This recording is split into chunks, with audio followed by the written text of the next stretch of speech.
तो मैंने आपको यही बात आज से 2 वर्ष पहले बताई थी कि एनसीईआरटी के अंदर जो 12th क्लास है इसके 3 भाग आते हैं और तीनों ही भाग पढ़ोगे तो आपको निश्चित तौर पे ये कंटेंट ऑलमोस्ट कवर हो जाता है वर्ल्ड हिस्ट्री को छोड़ के। तो एनसीईआरटी के तीनों भाग पढ़ने चाहिए आपको, क्योंकि एनसीईआरटी बेस्ड पेपर रहता है 2nd ग्रेड का। तो ये बात अभी आप कर सकते हो। अब ये देखो, यहाँ पे 2 चीज़ें हैं। अब आपके दिमाग में ये रह सकता है कि सर हमने अभी तक एनसीईआरटी पढ़ी नहीं है, ठीक है, हमने फलाना किताब से कंटेंट तैयार कर लिया है, ठीक है, और या फिर हमने किसी कोचिंग सेंटर से पढ़ लिया है या नोट्स बना दिए हैं, या मतलब आपने अपनी तैयारी पूरी कर ली है और एनसीईआरटी पढ़ी नहीं है। तो इस सिचुएशन में मुझे सर क्या करना चाहिए, आपके दिमाग में ये भी प्रश्न है। तो मैं आपको सिर्फ यही कहूँगा कि आपने जिस कंटेंट से पढ़ा है उसको आप रीड के पेपर से चेक करना, सामाजिक के पेपर से। अगर वहाँ पे 45 प्रश्न जो आए हैं हिस्ट्री के, उसमें से अगर आपको 35 प्लस सवाल मिल रहे हैं, ठीक है, आपके कंटेंट से, तो आपको एनसीईआरटी की अब पढ़ने की ज़रूरत नहीं, क्योंकि आपका कंटेंट एनसीईआरटी को ऑलमोस्ट कवर कर रहा है, अब दोबारा ज़रूरत नहीं है। अब आपके पास आपने जिस कंटेंट से तैयार किया है उस कंटेंट से अगर 30-35 से भी कम सवाल आए हैं तो आपको एनसीईआरटी पढ़नी चाहिए। क्यों?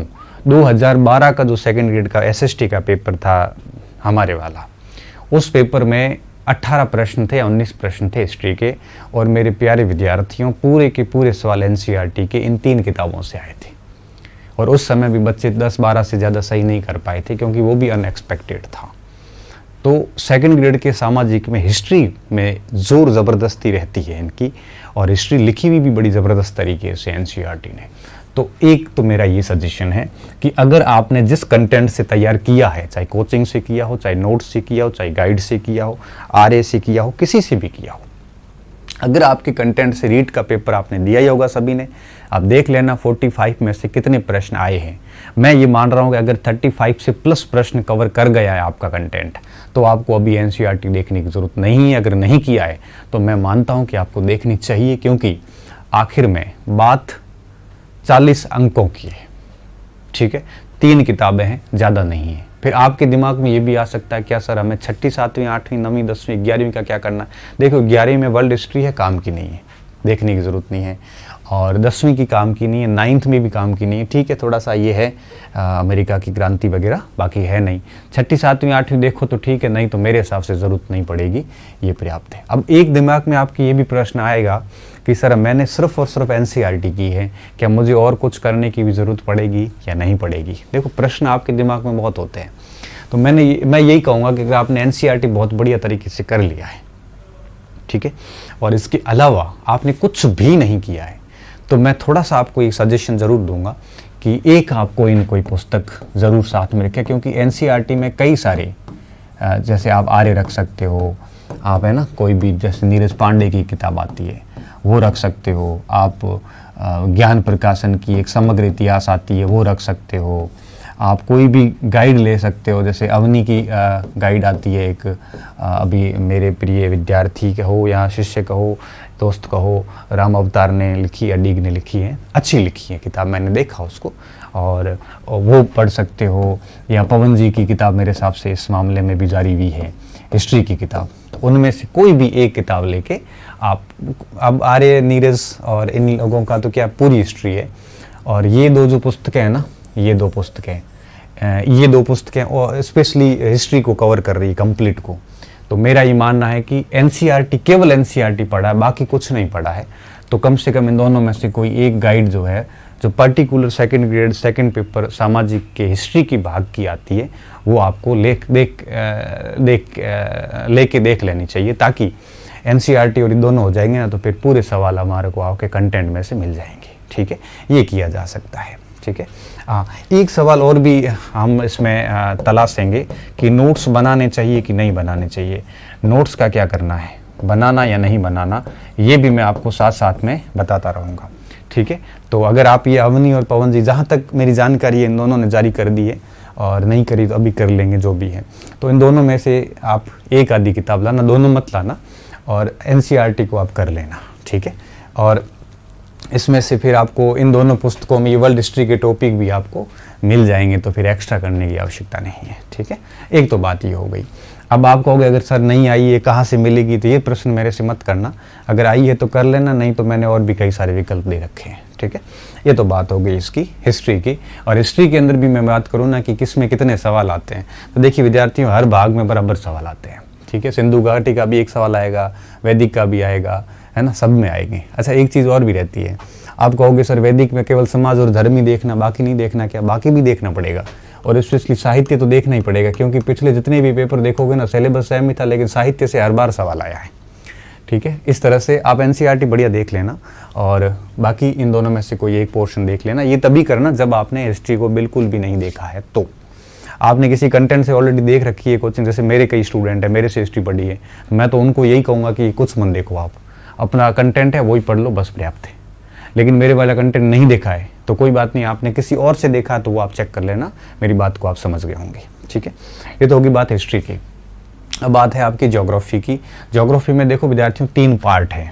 ठीक है, भौतिक भूगोल है, और साथ में आपकी भारत का भूगोल है, और राजस्थान का भूगोल है। ठीक है, भारत का भी है और राजस्थान का भी है।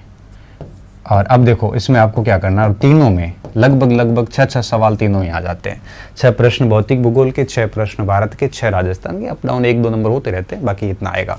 अब आपके दिमाग में आएगा कि सर इसके लिए मुझे क्या करना चाहिए। ठीक है, तो देखो एनसीईआरटी बेस्ट है एकदम। 11th और 12th की एनसीईआरटी आती है, एक आता है मुझे कक्षा का नाम याद नहीं, बट एनसीईआरटी 11-12th की है। एक है भारत का भौतिक पर्यावरण। ठीक है, भारत का भौतिक पर्यावरण, और ये किताब आपके भारत का भूगोल ऑलमोस्ट पूरा ही कवर करती है, पूरा कवर करती है। और दूसरा जो पार्ट है वो है किताब है वो है आपके भौतिक भूगोल के मूल सिद्धांत। ये 2 पुस्तकें हैं, 11-12th की हैं। आप ये 2 पुस्तकें आप कर लोगे के मूल सिद्धांत। ठीक है, अगर आप ये दोनों किताबें कर लेते हो एनसीईआरटी वाली, तो आपको फिर भौतिक और भारत के लिए कोई दूसरी किताब देखने की जरूरत नहीं है। अब आप कह रहे हो नहीं सर मैंने तो सविंदर सिंह से पढ़ा है, तो फिर आपको ये दोनों भी किताबें करने की जरूरत नहीं है। अगर ये सविंदर सिंह पढ़े हैं तो फिर आपको ये दोनों भौतिक भूगोल पढ़ने की जरूरत नहीं पड़ेगी, क्योंकि सविंदर सिंह ने भौतिक भूगोल सब ले लिया है। आप कहोगे नहीं सर मैंने बौद्धिक प्रकाशन से बढ़िया तैयार किया सारा कुछ नोट्स वोट्स बना के, तो फिर आपको फिर एक कर लिया, तो फिर आपको फिर ये देखने की जरूरत नहीं है। ठीक है, मतलब आपके कंटेंट आपने कर लिए है ना, मेरा कहने का मतलब ये है कि आप कंटेंट अब चेंज मत करना। अगर किसी के पास कुछ नहीं किया ना, मैं उसके लिए ये कह रहा हूँ, अगर आपने ऑलरेडी बढ़िया तैयार कर लिया है तो फिर अब कोई कह रहा है कि सर मैंने कोचिंग कर ली है फलाने सर से और मैंने नोट्स भी बना दिए, अब मैं क्या करूँ? अब उस पर विश्वास कर। पहले विश्वास करके कोचिंग का बैच ज्वाइन किया था ना आपने, तो अब उस पर विश्वास करो। मैं ये नहीं कह रहा हूँ कि कोई भी कोचिंग हो, चाहे सक्सेस पॉइंट पे आपने 2nd ग्रेड का बैच लिया हो, चाहे किसी 30 के कोचिंग सेंटर से लिया हो, जिस भी टीचर पे आपने विश्वास किया है उस पर विश्वास कीजिए और उसको बढ़िया तैयार कर लीजिए। ठीक है, उसी को वापस पढ़िए। हाँ, अगर आपने बिल्कुल ही कोई कंटेंट नहीं देखा है कि अभी अपन ने तैयारी शुरू करनी है, तो फिर आप ये पुस्तकें लाओ दोनों, और राजस्थान का तो आपके पास में जो भी गाइड होगी चल जाएगी, मैं कोई नाम नहीं लूँ यहाँ पे, सारी गाइड राजस्थान भूगोल की एक जैसी आती है। ठीक है, और भारत और इसका मैंने बता दिया 2 किताबें। अगर बिल्कुल नहीं पढ़ा है अभी तक 2nd ग्रेड के लिए तो ये कर लेना, अगर आपने कहीं बढ़िया तरीके से पहले ही देख रखा है तो फिर इसकी ज़रूरत नहीं है। ठीक है, तो ये तो बात हो जाती है इसकी। इसमें सारा बढ़िया पढ़ लेना, गतियाँ हो, अक्षांश, देशांतर, सभी में बराबर सवाल आते हैं। ये वर्षा नहीं है, बेसिकली वर्षण है, तो ये प्रेसिपिटेशंस बढ़िया तैयार कर लेना, जिसमें हिमपात भी आएगा, जिसमें आपकी ओलावृष्टि भी आएगी, जिसमें आपके ये ओस वगैरह, ये ड्यूमा और आपके जितना भी ये फोग है, ये सारे उसमें आएंगे। वर्षा भी आएगी, आर्द्रता, घनत्व और वो सापेक्ष आर्द्रता, विशिष्ट आर्द्रता और निरपेक्ष आर्द्रता, ये सारे के सारे बिंदु इसमें आएंगे। नए नए जुड़े टॉपिक सारे बढ़िया देखना, क्योंकि हर नए जुड़े टॉपिक से डेफिनेटली प्रश्न आएगा, तो नए जुड़े टॉपिकों को विशेष तौर पे देखना। ठीक है, नए जुड़े टॉपिक ये बहुत बढ़िया तरीके से देखना, क्योंकि यहाँ से हर टॉपिक से प्रश्न बनेगा, देखना आप। तो अगर आपने इनको पहले से कर लिया है ऑलरेडी तो बढ़िया है, नहीं किया है तो फिर एनसीईआरटी देख सकते हो आप। कहीं कुछ नहीं किया, ये दोनों किताबें आपको अच्छा स्कोर दिला देगी, ये बात तय है। और साथ में राजस्थान का भूगोल देख लेना। ठीक है, ये तो 2 पोर्शन हो गए। सवाल इसके भी इतने ही आते हैं 18-19 उस टाइप से। ठीक है, हाँ, तीसरा है आपकी नेशनल इनकम वगैरह, इकोनॉमिक्स। अब देखो इकोनॉमिक्स की अगर मैं बात करूं तो ये सबसे पेचीदा माना जाता है, क्योंकि वैसे तो बहुत सरल है ये, लेकिन अगर अब जैसे मैं एक बात बताना भूल रहा हूँ, जैसे ज्योग्राफी है ना, तो ये ज्योग्राफी जैसे आप मेरे जो बहुत सारे स्टूडेंट हैं, तो मेरे जो स्टूडेंट जिनको मैंने ज्योग्राफी पढ़ाई है उनको फिर ये कुछ भी देखने की ज़रूरत नहीं है, क्योंकि आपने रीट में भी देखा होगा एक सिंगल प्रश्न भी बाहर नहीं था, और आप नेट का पेपर भी देख लेना और आगे भी बाहर नहीं जाने वाला, क्योंकि हमने एनसीईआरटी वगैरह सब कवर ऑलरेडी उसमें मैंने कर लिया है। तो आपको कुछ नहीं देखना, अपने नोट से आप बार बार रिवीजन कर लेना, इससे ज़्यादा कुछ देखना नहीं है, ठीक है। मैं फिर वापस उस पर आ रहा हूँ इकोनॉमिक्स के ऊपर। मैं इकोनॉमिक्स में भी यही कहूँगा, मैंने जो इकोनॉमिक्स पढ़ाई है वो आप अगर ठीक से कर लोगे तो आपको पुस्तकों की ज़रूरत नहीं पड़ेगी, लेकिन इस समय वो अगर नहीं हुआ तो आपको क्या करना है, ठीक है। मैं एक एक चीज़ वापस क्लियर कर लेता हूँ। ये जो रेड किए हुए ना, ये नए जुड़े टॉपिक है, ठीक है। अब देखिए इसमें 3 चीज़ें हो गई है। एक तो है आपके सैद्धांतिक अर्थशास्त्र, ठीक है। सैद्धांतिक में व्यष्टि और समष्टि दोनों हैं। अब देखो वीके ओहरी की पुस्तकें आती हैं 11वीं 12वीं की, ठीक है। वीके ओहरी, टीके जैन, व्यष्टि और समष्टि, और मैं ये मान रहा हूँ कि इन दोनों किताबों में ऑलमोस्ट सारा सिलेबस कवर है, ठीक है ना। ये पूरा कवर है, यहाँ तक पूरा कवर हो जाता है। ये दोनों के दोनों एनसीईआरटी कवर कर रही है। ये तीसरा पार्ट भी कवर कर रही है। और सैद्धांतिक दूसरा है आपके सांख्यिकी, ये नया जुड़ा। सांख्यिकी भी एक आता है केंद्रीय प्रवृत्ति के माप, एक सांख्यिकी की किताब आती है, शायद 11th में है या 12th में है। पहले 11th में थी, अभी शायद 12th में तो भी नहीं पता। 11th की एनसीईआरटी आती जिसमें ये सांख्यिकी दी हुई है, स्पेशली केंद्रीय प्रवृत्ति के माप ही मेरे हिसाब से किताब का नाम है, नहीं सांख्यिकी नाम है, और उसमें केंद्रीय प्रवृत्ति का माप पहला ही टॉपिक है। तो इसको आप बढ़िया तरीके से 11वीं क्लास की किताब से देख लेना। और एक 11वीं 12वीं में ये भी आती है, टीके जैन, वीके ओहरी की व्यष्टि और समष्टि, 3 किताबें एनसीईआरटी की पूरा लगभग सिलेबस कवर करती है। अब शेष क्या बचा? शेष बचा है गरीबी, बेरोजगारी वगैरह, ये सतत पोषणीय नए नए टॉपिक जुड़े हैं। ये इन टॉपिक्स के लिए आप कई सारी पुस्तकें हैं, कई सारी देख सकते हो, जिसमें यूँ कहिए कि बौद्धिक प्रकाशन का देख सकते हो, दृष्टि का भारत की अर्थव्यवस्था की किताब आती है। तो 2 भाग तो ये हो गए। तीसरा भाग है इसका भारतीय अर्थशास्त्र, अर्थव्यवस्था का, ठीक है। भारतीय अर्थव्यवस्था का एक भाग और भी है, ठीक है। भारतीय अर्थव्यवस्था में फिर देखो गरीबी, बेरोजगारी, ये बजट की घाटा, मुद्रा आपूर्ति और मानव विकास, और ये सतत पोषणीय विकास, और ये साख सर्जन और साख नियंत्रण। देखो साख सर्जन और साख नियंत्रण में आपको आरबीआई की मौद्रिक नीति पढ़नी पड़ती है। कौन सी? आरबीआई की मौद्रिक नीति। और जब बजटीय घाटे की अवधारणा आएगी ना, तो उसमें आपको राजस्व घाटा भी देखना होता है, पूंजीगत भी देखना होता है। इसके अलावा आपके इसमें आपको प्राथमिक घाटा भी देखना है, इसके साथ साथ आपको उसमें राजकोषीय भी घाटा देखना है। ये सारे 5-7 घाटे हैं, ज़्यादा बड़ा कुछ है नहीं, वो सब देखना है। मुद्रा आपूर्ति आएगा तब आपको M0 से लेके M4 तक की सारी अवधारणाएं समझनी होती है। और साख सर्जन में आरबीआई की मौद्रिक नीति आ जाएगी, ठीक है। ह्यूमन डेवलपमेंट इंडेक्स पढ़ो तब आप HDR पूरी पढ़ना। HDR के अंदर आपके HDI भी आएगा, इसके अंदर IHDI आएगा, inequality adjusted index, development index आएगा। इसमें जेंडर इनइक्वालिटी इंडेक्स भी आएगा, जेंडर डेवलपमेंट इंडेक्स भी आएगा। इसमें multi dimension poverty index MPI भी आएगा, ठीक है। ये 5 इंडेक्स इसमें आते हैं। तो आप ऐसे मत करना कि HDI करके बाकी छोड़ दो, 5 इंडेक्स आपको पढ़ने हैं।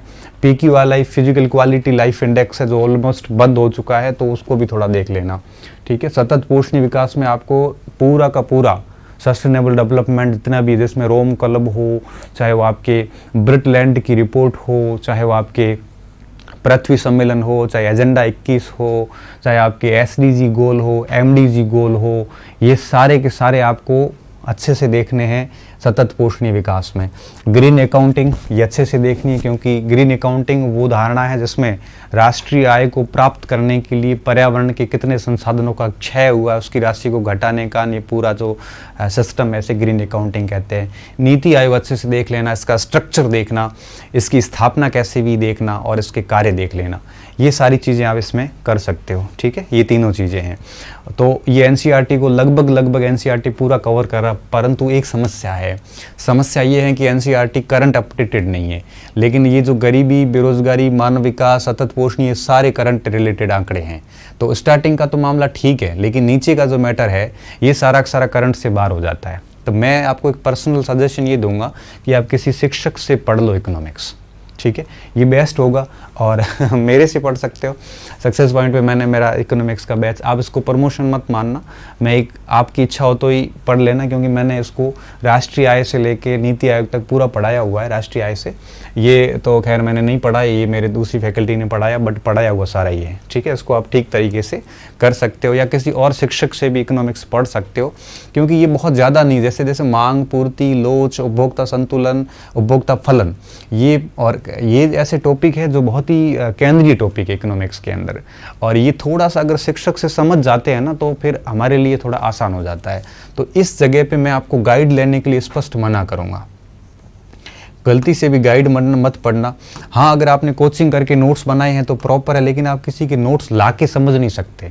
अर्थशास्त्र को समझने के लिए टीचर्स को सुनना पड़ता है, या फिर किताबों से हो सकता है। किताबों में भी लैंग्वेज इकोनॉमिक्स की जो आती है ना, वो बेसिकली टर्म्स इकोनॉमिक्स भाषा की है, तो उसकी इंग्लिश से हिंदी होने के बाद बड़ा गड़बड़ हो गया मामला। तो इसके लिए आप है वो किसी शिक्षक की मदद ले सकते हो, गाइड पे मत जाना। इकोनॉमिक्स के अंदर गाइड आपको एक नंबर नहीं दिलाएगी ढंग से, मैं सही कह रहा हूँ, तो गाइड मत जाना।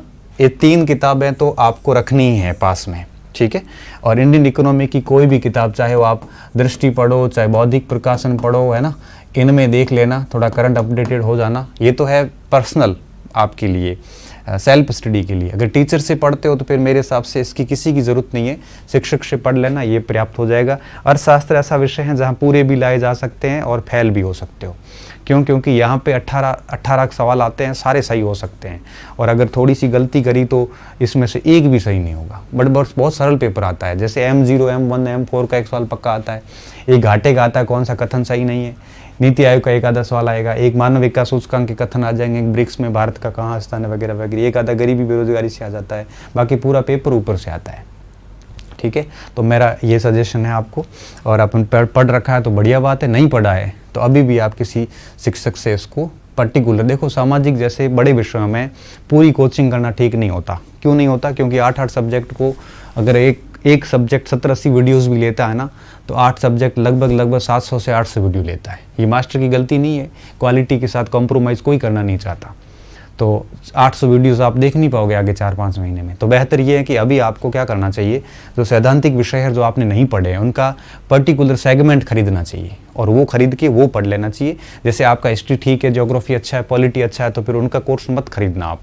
जैसे आपको लगता है कि नहीं पब्लिकेट और इकोनॉमिक्स और फिलॉसफी मुझे पढ़ना चाहिए, तो ये 3 सेगमेंट किसी अच्छे टीचर से देख लो और उसको पढ़ लो। आपको लगता है नहीं मेरे को पॉलिटी ठीक नहीं लग रहा, उसका खरीदना चाहिए, उसका कर लो। हिस्ट्री जैसे कोर्स से बचना आप, क्योंकि हिस्ट्री जैसे ज़्यादा वीडियोज़ होते हैं, हिस्ट्री आप खुद भी पढ़ सकते हो, लेकिन जो टेक्निकल सब्जेक्ट है ना, उनके लिए आप कोचिंग का सपोर्ट ले सकते हो। देखो ये जो तीसरा प्रश्न है हमारा, ये कोचिंग वाला, ये मैं साथ साथ में चलता रहूँगा, है ना, ताकि आपको बात समझ में आती रहेगी। तो इस जगह पे आप कोचिंग यूज कर सकते हो पर्टिकुलर किसी सब्जेक्ट को पढ़ने के लिए, पूरी मत करना, ये मेरा व्यक्तिगत सुझाव है। जब जहाँ तक नोट्स की बात आती है, तो नोट्स भी अगर एनसीईआरटी वगैरह पढ़ते हो, खुद कर रहे हो, तो आप शॉर्ट में बना सकते हो। डिटेल की पूरी रामायण नहीं लिखनी वहाँ पे, शॉर्ट में नोट्स बनाए जा सकते हैं। और किसी के मांग के पढ़ने से आपका कुछ भी नहीं होगा, क्योंकि वो समझ में भी नहीं आएंगे आपको, ठीक है, क्योंकि टीचर उस हिसाब से पढ़ाते हैं। अच्छा, ये तो बात होगी इकोनॉमिक्स की। अब बात आती है पॉलिटिकल साइंस की, ठीक है। पॉलिटिकल साइंस की अगर मैं बात करूं तो एनसीईआरटी में इतना जोर है नहीं पॉलिटिकल साइंस की। क्यों? क्योंकि 9वीं तक तो है भी नहीं रहे, वो हमारे लोकतंत्र अधिकार उसमें कुछ नहीं है 9-10 तक। तो 11th में भी क्या संविधान की मूल विशेषता वगैरह कुछ दिया हुआ, उसमें भी कुछ खास नहीं है। और 12th में तो क्या समसामयिक जो कंटेम्प्रेरी इंडियन और वर्ल्ड पॉलिटिक्स के बारे में है। तो एनसीईआरटी तो छोड़िए यहाँ पे, आप इसमें तो कोई काम की नहीं है, ठीक है। यहाँ पे अब देखो 2 बातें हैं, एक तो है सैद्धांतिक पॉलिटिकल साइंस, ठीक है, अब जो सैद्धांतिक पॉलिटिकल साइंस है, जो थियरी है, जैसे ये परंपरागत आधुनिक परिप्रेक्ष्य, मौलिक अवधारणाएं जिसमें संप्रभुता वगैरह वगैरह ये सब, अब इसके लिए मैं आपको एक किताब ही है मेरे दिमाग में आ रही है, सबसे बढ़िया किताब, और वो आ रही है पिछली साल 11th में थी या 12th में थी, राजनीतिक सिद्धांत थी। मुझे अब क्लास का नाम एग्जैक्टली याद नहीं है, एनसीईआरटी की नहीं कह रहा हूँ मैं, 11th या 12th की राजनीतिक थी, आरबीएससी की, जो पिछले साल चल रही थी, इस बार वो बंद हो गई है। अगर किसी स्टूडेंट के पास में, Rajasthan board of secondary education, हाँ, स्टूडेंट के पास में ये किताब है तो बेस्ट किताब है।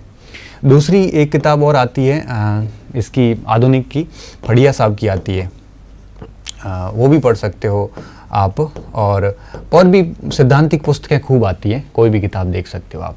किसी शिक्षक से पढ़ा तो और भी बेस्ट बात है, ठीक है। फड़िया की आती है ना सिद्धांत, हाँ ठीक है, देख लेना आप। बाकी भारतीय संविधान है, जैसे अब संविधान की अगर मैं बात करूं तो संविधान के अंदर आपने अगर लक्ष्मीकांत पढ़ा है तो भी बेस्ट है, आपको दूसरी किताब पढ़ने की जरूरत नहीं है।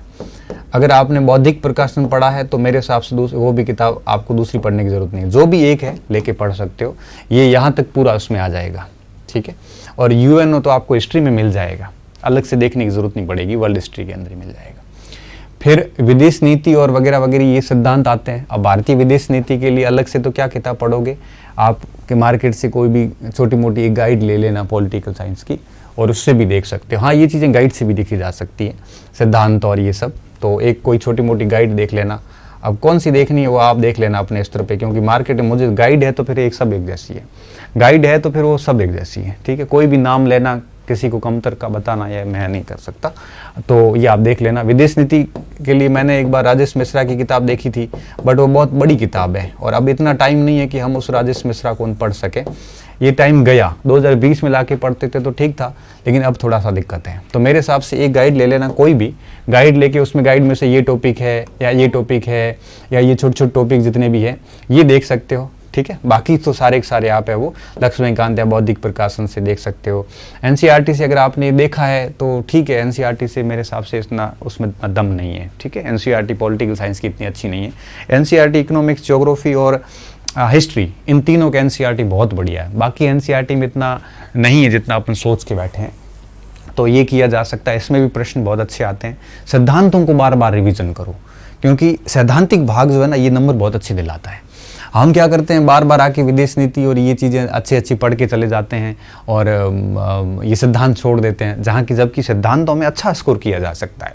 तो इसका पूरा ध्यान रखो, सिद्धांतों को बार बार रिवीजन करो आप। हालांकि मैं इसको रणनीति में बताता हूँ आगे।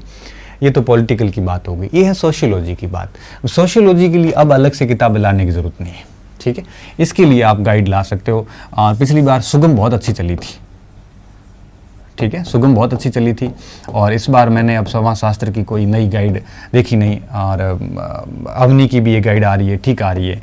और इसके अलावा एक आदि ले लेना कोई भी, और गाइड से ही देख लेना, क्योंकि समाजशास्त्र फिर अलग से बौद्धिक प्रकाशन एनसीईआरटी में समाजशास्त्र में कुछ है नहीं, ठीक है। तो एक गाइड लेकर इसको पढ़ लेना। हाँ, अगर आपने किसी कोचिंग सेंटर्स वगैरह से की है तो कोचिंग सेंटर के नोट्स भी पढ़े जा सकते हैं। ये छोटे सब्जेक्ट है, यहाँ पूरे नंबर लाए जा सकते हैं, क्योंकि आप इसमें देखोगे ना तो ये तीन चीज़ें तो ऐसी है जो बहुत आसान है, जो आपको आराम से हो जाती है। सिर्फ ऊपर के दो चैप्टर जो है सैद्धांतिक वाले वो ठीक से पढ़ने होते, बाकी आराम से हो जाता है।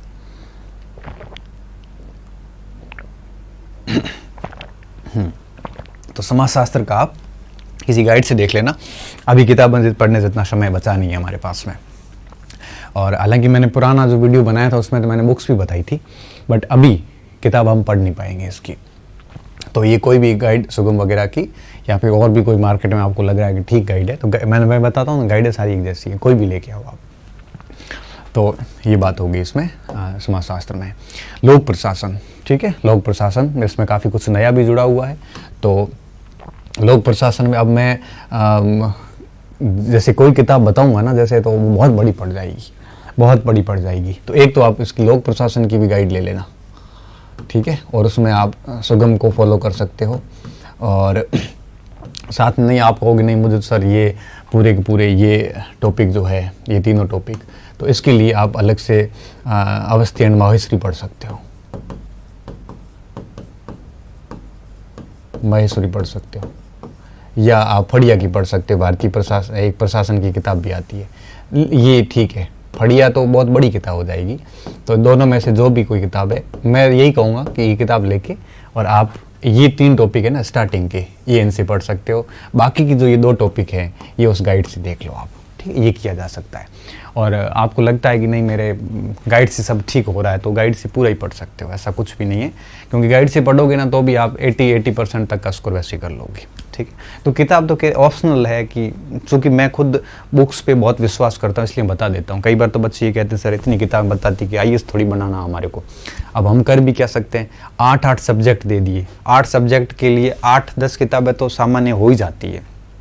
कौन सी पूरी पढ़नी है किताब में, तो वही तो पढ़ना जो सिलेबस के अंदर है, और जो सिलेबस में है उसको पढ़ के उसको शॉर्ट में नोट्स कर दो। तो फिर क्या होगा कि फिर आपको बार बार वो किताब ही नहीं पढ़नी पड़ेगी। और मैं कह रहा हूँ कि एक आराम से उस किताब की शॉर्ट नोट्स करोगे तो 6-7 कॉपीज़ में सारा काम हो जाता है।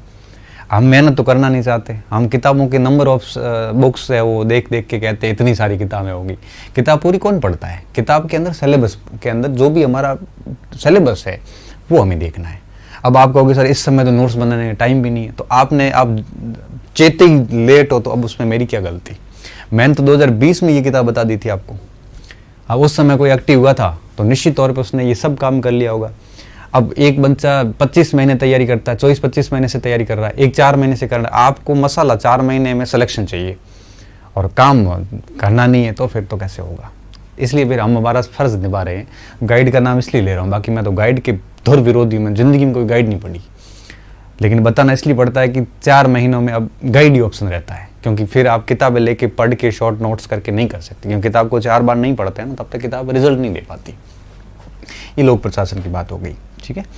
अब बात आती है फिलॉसफी की। फिलॉसफी जो है ये भी यूँ कहिए कि मैं तो अब इसके लिए भी आपको गाइड ही कहूँगा, क्योंकि हालत ये है कि मुझे गाइड लिखना तक नहीं आता और न मैंने कभी गाइड ज़िंदगी में पढ़ी, मुझे अच्छी लगती नहीं, पता नहीं, क्योंकि उसमें सारी चीज़ें नहीं होती, और सारी चीज़ें नहीं होती ना एक सेटिस्फेक्शन नहीं आता, और जब तक संतुष्टि नहीं होती ना तब तक कॉन्फिडेंस नहीं आता, जब तक कॉन्फिडेंस नहीं आता तब तक सिलेक्शन को लेके आश्वस्त नहीं हो सकते, और बिना आश्वस्त के हमेशा से टेंशन में रहते, पता नहीं क्या होगा।